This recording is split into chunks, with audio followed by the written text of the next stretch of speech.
గతంలో చూసినటువంటి బాధ దుఃఖం ఇప్పుడు కనపడతలేదు. ఇంకొక 2-3 పనులు మీకు కావాల్సినవి నాకు తెలుసు. ఇక్కడ దేవాదుల నీళ్లు కూడా తిరుమలగిరి మండలంలో ఇంకొక 7-8 ఊర్లకు రావాల్సి ఉన్నాయి. వాటి పనులు జరుగుతూ ఉన్నాయి. తప్పకుండా దానికి కూడా మీకు నీళ్లు వస్తాయని చెప్పి నేను మనవి చేస్తా ఉన్నా.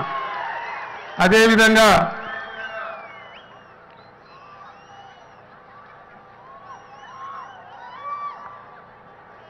బునాదిగాని కాలువ ద్వారా మోత్కూరు అడ్డగూడూరు మండలాలలో నీళ్లు రావాల్సి ఉన్నాయి.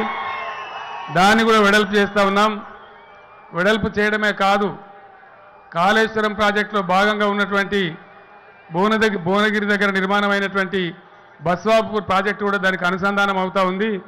ఆ ప్రాంతాలకు కూడా పుష్కలంగా నీళ్లు మీకు అందుబాటులోకి వస్తాయని నేను మనవి చేస్తూ ఉన్నా.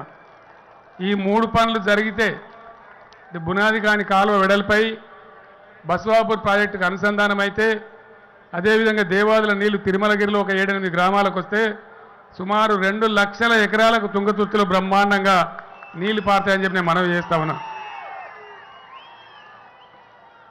ఇక్కడ ఒక విషయం మీరు గమనించాలి.